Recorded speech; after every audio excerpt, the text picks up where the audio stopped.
Hello everyone, welcome back to a new video. So this is the part 3 of your chapter Rig वैदिक as and later वैदिक as. तो आज की इस video में हम कवर करेंगे ऋग वैदिक एज का एक लास्ट लाइफ था, दैट इज़ रिलीजियस लाइफ। हमने इसके पहले वीडियो में economic and political life cover कर लिया है।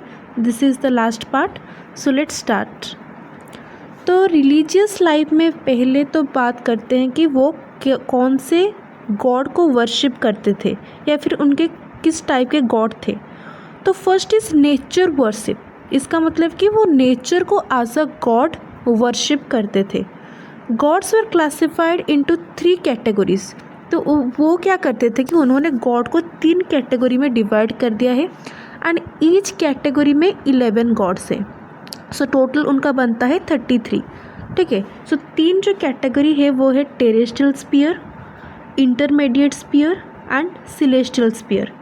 टेरेस्ट्रियल स्फीयर्स में होते हैं जो in the earth, that is present in the earth, जैसे कि पृथ्वी, अग्नि, Soma, Brihaspati and the reverse.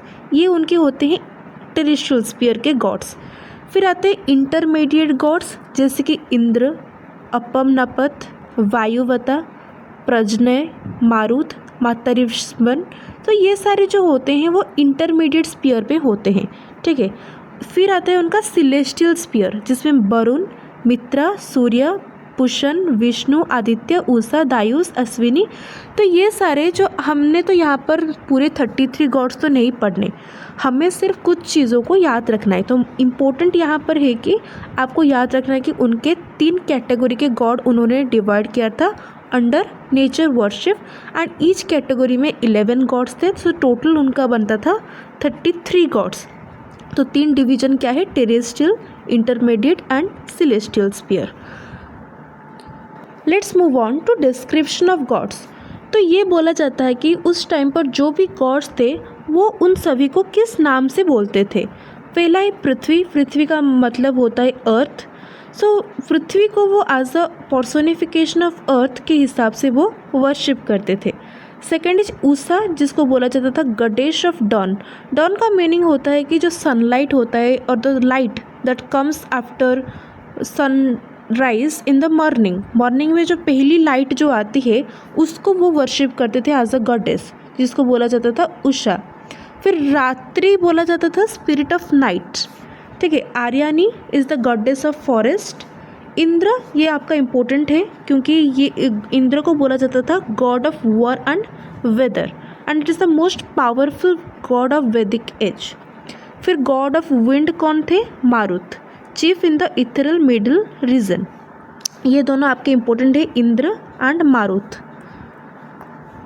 फिर आते हैं sun, destroyer of darkness and embodied light, energy, life and wealth. तो सन को एज अ किस तरह वो वर्शिप करते थे, as a light, life and wealth, energy. Agni is the god of fire, intermediary between gods and the coordinator among all divinities. तो ये काम करता था एज अ कोऑर्डिनेटर गॉड से एंड जो ह्यूमंस थे उनके बीच एक कोऑर्डिनेट करता था। कैसे? क्योंकि जब हम यज्ञ करते थे, रिचुअल्स परफॉर्म करते थे, तब अग्नि काम आता था, फायर के थ्रू करते थे। तो ये आपका बोला जाता था एक इंटरमीडिएरी। फिर आता है सोमा। सोमा हमने पढ़ा था ऑलरेडी, वो कंज्यूम करते थे as a wine. Soma and Somaras जो था, सूरा एंड सोमा, तो वो कंज्यूम करते थे एज अ वाइन। तो सोमा को बोला जाता है as a god of wine, but later on identified with moon. तो इसको बाद में मून के जैसे आइडेंटिफाई किया था, बट लेकिन इसका meaning mainly refer as god of wine. फिर आते हैं Varuna, god of truth and no sinner could escape from his clutches. So who is the god of truth, Varuna. Mitra is the god with solar characteristics. तो sun के characteristics जो solar characteristics थे वो मित्रा के पास थे, mainly connected with vows and compacts. तो यहाँ पर भी आपको इन सभी चीज़ों को रिमेंबर करना है। जैसे कि आपका क्वेश्चन आ सकता है कि who is the god of truth और who is the god of wine. तो ऐसे शॉर्ट क्वेश्चंस आपके आ सकते हैं। तो बेसिकली इसके लिए आपको ये सब थोड़ा बहुत याद करना होगा। फिर चलते हैं मोड ऑफ वर्शिप। जैसे कि हम पूजा करते हैं, वर्शिप करते हैं, यज्ञ भी करते हैं, तो उस टाइम पर वो क्या करते थे। तो सिमिलरली प्रेयर्स करते थे, मंत्रस पढ़ते थे, हिम्स कहाँ पर लिखे हैं? ऋग्वेद पर लिखे हैं। तो हिम्स बोलते थे, यज्ञ रिचुअल्स सारे करते थे, ऑफरिंग्स देते थे गॉड एंड गॉडेस को टू दिस डिवाइन फिगर्स और not only for material gains. तो ऐसा नहीं है कि जो वो पूजा रिचुअल्स जो परफॉर्म करते थे वो सिर्फ मटेरियल गेन्स मतलब ज़्यादा पैसे हो जाए या फिर उनका एम्पावरमेंट बढ़ जाए, तो नॉट दिस, उस वजह से वो नहीं करते थे। उनका सोल पर्पस ये नहीं था कि वो मटेरियल गेन कर ले, लेकिन वो करते थे क्यों?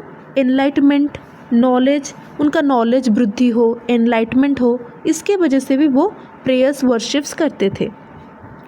फिर आता है all the members of the family gathered to participate in religious offerings.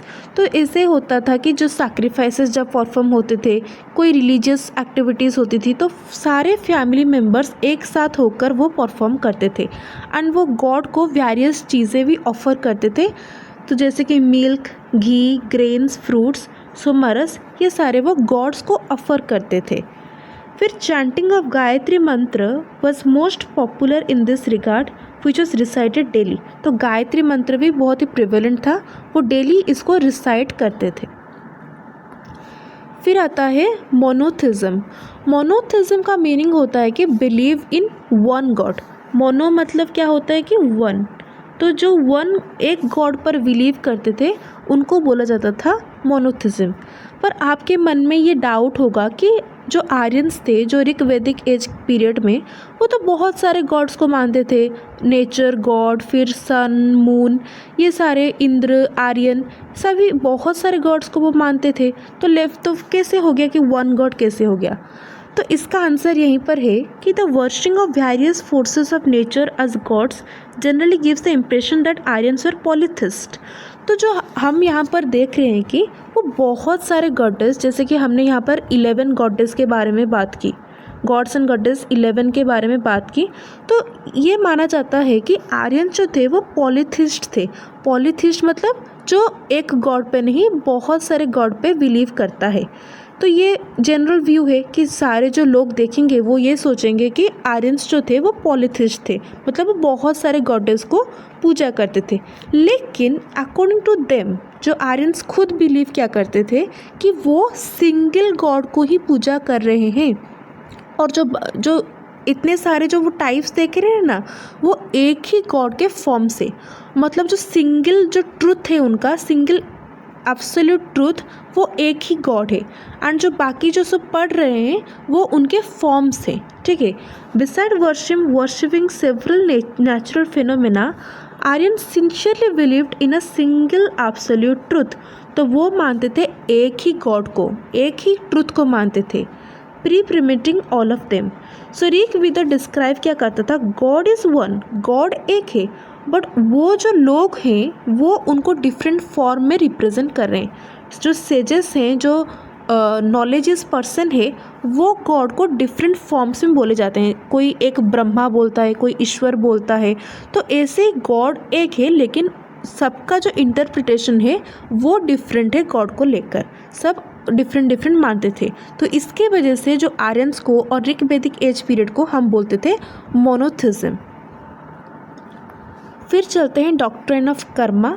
Karma सबको पता है कि अगर अच्छे काम करोगे तो स्वर्ग जाओगे, अगर बुरे काम करोगे तो नर्क जाओगे, पनिशमेंट मिलेगा। तो आर्यंस भी वही बिलीव करते थे कि गुड सोल जो होते हैं, जो अच्छे काम करते हैं, मतलब गुड डीड्स करते हैं, उनको रिवार्ड दिया जाता है, ठीक है। कहाँ पर उनकी जगह है? हेवन पर। लेकिन जो एविल सोल होते हैं, जो खराब बुरे काम करते हैं, बैड डीड्स, उनको पनिश किया जाता है। Good deeds lead to heaven, bad deeds lead to hell, ठीक है। गुड डीड्स में क्या आता है? जैसे कि कुछ हेल्प करना, speaking the truth, learning and following dharma, तो ये आपके अच्छे काम होते हैं। बुरे काम कौन से? जैसे कि हार्मिंग अदर्स, बीइंग ग्रीडी, चोरी करना, टेलिंग लाइज, तो ये सारे अगर आप करोगे तो आप जाओगे हेल। फिर आते हैं पोजीशन ऑफ वुमेन। तो वुमेन को उस टाइम पर बहुत ही हाई पोजीशन पे रखा जाता था in the Vedic, in early Vedic, not later Vedic, in the Rigvedic period women enjoyed a very high position. Monogamy was the usual practice. Monogamy and polygamy, ये क्या है? मोनोगेमी मतलब एक इंसान सिर्फ एक ही लड़की से शादी करेगा। पॉलीगैमी क्या होता है कि वो इंसान बहुत लड़कियों से शादी कर सकता है। तो उस टाइम पर क्या था कि मोनोगमी प्रिवेलेंट था एंड वुमेन के पास फ्रीडम था टू चूज़ देयर हस्बैंड। वो अपना हस्बैंड खुद चूज़ कर सकती थी, उनके पास वो फ्रीडम भी था। फिर they controlled the entire household, practice religious sacrifices. तो वो एक सुप्रीम रोल प्ले करती थी in performing the religious sacrifices, पूरे घर को संभालने का काम। तो ये सारा काम किसका था? वुमेन का था। They also availed educational facility. तो हम ऐसे बोलते हैं कि पहले के ज़माने में वुमेन को पढ़ाई करने का मौका नहीं मिलता था, उनको अपॉर्चुनिटी नहीं मिलता था, लेकिन ऋग वैदिक एज में they have the educational facilities, वो पढ़ सकती थी। एंड वहाँ पर कुछ प्रोमिनेंट वुमेन जो थे वो बहुत ही फेमस भी थी। तो जैसे Gargi, Maitri, Vishwara, Lopamudra, Sikata, Apala were very famous in the Rig वैदिक एज। वो काफ़ी नॉलेजियस थी, तो इसके लिए वो बहुत ही फेमस थे। एंड वो उन्होंने काफ़ी जो प्रोमिनेंट वुमेन थे उन्होंने मंत्रस, हिम्स ये सब भी लिखा है।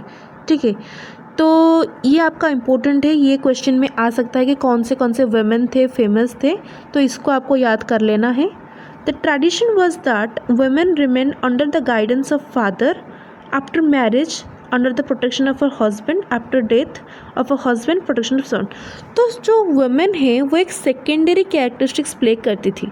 मतलब जब तक उनकी शादी नहीं होती थी वो अपने फादर के गाइडेंस पे रहती थी। फिर जब उनकी शादी हो जाती थी वो under the protection of husband के रहती थी। फिर after the death of husband वो अपने सन के प्रोटेक्शन में रहती थी। ठीक है, दिस इज़ सिंपल। उसके बाद चलते हैं लैटर वैदिक एज। ये हमारे क्लास का टॉपिक है, that is later Vedic age. Social life आज हम कवर करेंगे। So start with the social life. Later Vedic age की बात करो तो वो 1000 BC से लेकर 600 BC तक था। अब ऋग वैदिक एज पीरियड का टाइम फ्रेम क्या था? From 1800 to 1000। तो ये क्या है? ऋग वैदिक एज के बाद का टाइम पीरियड है। ऋग वैदिक के बाद आया था later Vedic age. When the Aryans expanded the Punjab region, तो आर्यंस क्या, वो जो जगह पर रहते थे ब्रह्मवर्ता और आर्यवर्ता जिसको बोला जाता था, मोस्टली जो पंजाब रीजन जो मैंने ऑलरेडी आपको समझाया है मैप के थ्रू, तो पंजाब रीजन से वो एक्सटेंड होकर फर्टाइल गैंगेटिक प्लेन्स के तक भी वो एक्सटेंड कर लिया था उनका जो साम्राज्य था। This period witnessed significant political, social, economic, religious changes. तो जैसे अर्ली वैदिक पीरियड में था, ऋग वैदिक पीरियड में था, उसमें काफ़ी चेंजेस हो गए थे। पॉलिटिकल स्फीयर की बात करो या फिर सोशल इकोनॉमिक की बात करो, उस टाइम से लैटर वैदिक में काफ़ी चेंजेस हो गए थे। एंड वो उसको बोला जाता था foundation of early Indian civilization. And जो ऋग वैदिक पीरियड था उसमें ऋग वेद बनाया गया था, कंपाइल्ड हुआ था। लेकिन बाद के जो पीरियड था लैटर वैदिक एज, वहाँ पर और 3 जो वेदस थे वो कंपाइल हुए थे, जैसे कि सामवेद, यजुर्वेद एंड अथर्ववेद। इसके बाद चलते हैं, this is very very important, चतुराश्रम, जिसको बोला जाता है 4 स्टेजेस ऑफ लाइफ। तो वो आर्यंस बिलीव करते थे कि जो एक ह्यूमन है उसका जो लाइफ स्पान है, उसका जो होल लाइफ है, वो 4 स्टेजेस या फिर 4 फेज में डिवाइडेड है। ठीक है, वो पहला स्टेज है ब्रह्मचार्य, गृहस्थ्य, वानप्रस्थ, संन्यास। तो ब्रह्मचार्य बेसिकली क्या होता है कि सेलिबेसी। तो इस पीरियड में क्या होता है, जो इंसान होता है वो एजुकेशन टेकन करता है, डिसिप्लिन सीखता है, कैरेक्टर बिल्डिंग करता है। मतलब वो बच्चा है जो अपना घर छोड़कर वो एक गुरु के पास जाकर रहता है एंड वहाँ पर वो अपना एजुकेशन कैरी ऑन करता है। The students lives with the teacher and focuses on learning. तो ये बेसिकली आप बोल सकते हो एक teaching process, learning process of child, जिसमें वो एजुकेशन टेकन करता है एंड उसका कैरेक्टर बिल्डिंग भी यहाँ पर इस स्टेज पर होता है। फिर ब्रह्मचार्य के बाद आता है गृहस्थ्य। जब वो बड़ा हो जाता है तो वो हाउस होल्डरशिप करता है, मतलब in the stage of marriage, फिर फैमिली लाइफ, इन सब को वो बैलेंस करता है। One on support family and fulfil social responsibilities. तो सोसाइटी में रहने के लिए जो रिस्पॉन्सिबिलिटीज़ होती हैं, जैसे कि मैरिज करना, फिर बच्चों को पालना, अर्न करना, ये सारे जो चीज़ें होते हैं वो इंक्लूड होते हैं गृहस्थ लाइफ में। फिर गृहस्थ्य के बाद आता है वानप्रस्थ, जहाँ पर वो सभी चीज़ों को छोड़कर एक डिवोटी और स्पिरिचुअल लाइफ को अपनाता है। This is the stage of withdrawal from worldly life. Worldly life मतलब जो ये लाइफ था उसका, worldly life is this life, मतलब मैरिज, फैमिली, इन सभी को विथड्रॉ कर इन सब को पीछे छोड़कर वो मूव ऑन करता है into spiritual pursuits, guidance and inner peace. अपने खुद के पीस के लिए, अपना स्पिरिचुअल एनलाइटमेंट के लिए वो वानप्रस्थ हो जाता है, ठीक है, स्पिरिचुअल रिक्लूस। फिर इसके बाद वानप्रस्थ के बाद लास्ट स्टेज आता है संन्यास, जो है अपना complete meditation. This is the final stage of complete renunciation, जिसमें क्या होता है कि वो अपना जितना भी अटैचमेंट था, वर्ल्डली मोह माया जितना भी जो भी था, वो सबसे रिमूव होकर एक मेडिटेशन लाइफ जीता है, complete meditation. One surrenders all attachment and focus entirely on meditation and attaining मोक्ष। तो ये भी सेम ही यहाँ पर लिखा है 3 आश्रम्स, जैसे कि ब्रह्मचार्य आश्रम जो कि फाउंडेशन था ऑफ फ्यूचर लाइफ, जिसमें जो आर्यंस थे वो गुरुकुलस में जाकर अपना एजुकेशन ग्रहण करते थे। Through moral, intellectual and physical training they impacted value based education. तो ये इम्पोर्टेंट है कि वहाँ पर कौन सा एजुकेशन मोस्टली प्रिवेल करता था, that is value based education. फिर उनका convocation ceremony was held after the completion of studies. गृहस्थ्रम क्या होता है, जो मैंने बोला कि मैरिज एंड फैमिली लाइफ को डिवोट करने के लिए जो सोशल रिस्पॉन्सिबिलिटीज़ यहाँ पर आपको लेने होते हैं वो कंप्लीट हो जाता है बिफोर 50। आफ्टर 50 पर क्या होता है वानप्रस्थम, जिसमें से आर्यन को जाना होता है वन को। आफ्टर जो जितने भी उनके जो सोशल बॉन्ड्स थे, सोशल रिस्पॉन्सिबिलिटीज़ थे, उनको छोड़कर वो वन को जाते थे, कम्प्लीटली अपने आप को सरेंडर करते थे and stay away from the families in the forest. फिर जो लास्ट स्टेज था उनका संन्याश्रम, जहाँ पर वो कंप्लीट मेडिटेशन, प्रेयर, डिवोशन करते थे एंड उनका अल्टीमेट गोल था क्या, साल्वेशन। साल्वेशन मतलब अपने आप को समर्पित कर देना, complete meditation of the soul. उसके बाद चलते हैं कास्ट सिस्टम। तो ऋक वैदिक एज की बात करो तो वहाँ पर उस सिनारियो में कास्ट सिस्टम नहीं था, there is no caste system in the Rig Vedic age. लेकिन वो शुरू कहाँ से हुआ, वो लैटर वैदिक एज पर शुरू हुआ। तो ये भी आपका एक क्वेश्चन बन सकता है, caste system ऋक Vedic as per था या नहीं, एंड वो शुरू कहाँ से हुआ, तो वो शुरू हुआ लैटर वैदिक एज से। तो वो जो कास्ट था वो 4 कास्ट में डिवाइडेड था, ब्राह्मण, क्षत्रिय, वैश्य एंड शूद्र। ये भी बहुत ही इम्पोर्टेंट है। ब्राह्मण कौन होते थे, जो हाईएस्ट स्टेटस पे थे, जो सोशल हायर की अगर बात करो तो 4 सोशल हायर की आ गया ना, ब्राह्मण, क्षत्रिय, तो सबसे ऊपर लेवल पर थे आपके ब्राह्मण, जो बोले जाते थे कि वो impact education and performs religious rituals. तो उनका रोल क्या था, वो एजुकेशन इम्पैक्ट करते थे एंड जितने भी जो किंगडम में या फिर जो हाईएस्ट जो रिचुअल्स परफॉर्म करने होते थे वो ब्राह्मण करते थे, क्योंकि उनके पास काफ़ी विजडम था, वो काफ़ी नॉलेजेस थे। Acted as a spiritual preceptors to the people around them, तो उनको स्पिरिचुअल परसेप्टर्स के हिसाब से भी जाना जाता था। फिर आते हैं क्षत्रियस पर। तो उनका मेन रोल क्या था कि they help king in the administration, तो किंग को हेल्प करते थे एडमिनिस्ट्रेशन प्रोसेस पर। एंड मेजर क्या करते थे वो, वॉर एंड कॉन्क्वेस्ट, तो एज अ वॉर इन सभी प्लेसेस में वो काम करते थे। फिर आते हैं वैश्य। वैश्य का मेन ऑक्यूपेशन था agriculture, animal husbandry, craft, trade, commerce, ये सारे जो हमने पढ़े थे ऑलरेडी इकोनॉमिक लाइफ पर, वो सारे करते थे कौन, वैश्य। The rich Vaishya were known as Shreshthis who occupied the higher post in राजल कोट, ठीक है। फिर जो लोएस्ट पोजीशन पे कौन आते हैं, शूद्र, जो होते हैं at the bottom level in the caste system.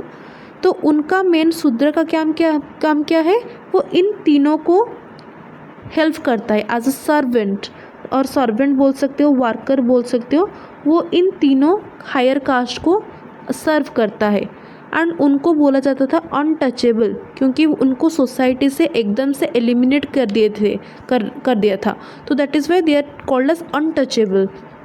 being deprived of education and other facilities, they were poorest and suffer in the society। तो उनको ना ही एजुकेशन फैसिलिटीज़ मिलता था, ना ही सोशल स्टेटस मिलता था, उनके पास कुछ भी नहीं था, कोई भी फैसिलिटीज़ नहीं था। दैट इज़ वो बहुत ही पुअरेस्ट थे एंड सफ़र करते थे इन द सोसाइटी। अच्छे से कौन रहता था? ब्राह्मण। सफ़र करता था शूद्र। एंड उस टाइम पर ये भी एक इम्पोर्टेंट पॉइंट है, इंटरकास्ट मैरिज वॉज प्रोहिबिटेड। मतलब वहाँ पर ये था कि अगर आप ब्राह्मण हो तो आप ब्राह्मण कास्ट में ही शादी कर सकते हो। तो इंटरकास्ट नहीं कि ब्राह्मण आकर शूद्र से शादी कर ले, ऐसा नहीं होता था। इंटरकास्ट मैरिज नहीं था।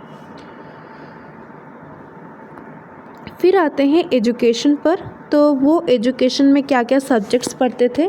Educational curriculum includes the study of Vedas. तो ये तो इम्पोर्टेंट है क्योंकि वैदिक एज है, तो वेद ही वो पढ़ेंगे जो 4 वेदस थे।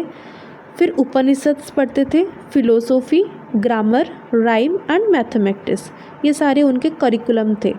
फिर आते हैं उनका एक सेक्रेट थ्रेड सेरेमनी होता था जब वो एंटर करते थे गुरुकुला पर। Initiation to studies, the child were sent to gurukula. तो जब उनका पढ़ाई स्टार्ट होता था वो अपना घर छोड़कर आकर गुरुकुला में रहते थे with their teacher for tutelage. मतलब अपने आप को एजुकेटेड करने के लिए, नॉलेजियस करने के लिए वो अपना एजुकेशन गुरुकुला पर कंडक्ट करते थे। फिर क्या है कि each people have some donations to the teacher और guru dakshina at the end of tutelage. तो उनकी जब एजुकेशन ख़त्म हो जाती थी इन द गुरुकुला, वो कुछ डोनेशन देते थे अपने गुरु को एज अ फॉर्म ऑफ गुरु दक्षिणा। तो वो वहाँ पर प्रिवेलेंट था जिसको बोला जाता था गुरु दक्षिणा। तो वो after end of the education होता था। The aim of education was to be humble. तो मेन एम क्या था? To be humble, intelligent, well mannered and erudite, मतलब knowledgeous, to make life happy and complete. तो लाइफ को happy and complete करने के लिए उनको क्या चाहिए? एजुकेशन चाहिए, एक प्रॉपर एजुकेशन चाहिए। तो उसमें से वो क्या सीखते थे? हम्बल होना, इंटेलिजेंट होना, वेल मैनर्ड कैसे रहते हैं। तो ये सारे उनके एम्स ऑफ एजुकेशन थे। So that's it for social life. ये आपका कंप्लीट हो गया है सोशल लाइफ। इसके बाद हम economic life and political life, religious life जो भी है आपका लेटर वैदिक एज में, वो कवर कर लेंगे नेक्स्ट वीडियो में। So that's all for today's class. अगर कोई भी डाउट है तो please let me know in comment section. मैं अभी ज़्यादा क्लास नहीं कर पाऊँगी, मैं सिर्फ अभी 15 दिन तक कंप्लीट कर दूंगी जितना भी आपका कोर्स है या फिर सिलेबस है। तो मुझे कमेंट में ये ज़रूर बताना कि आप नेक्स्ट कौन सा चैप्टर जानना चाहते हैं। So thanks for watching.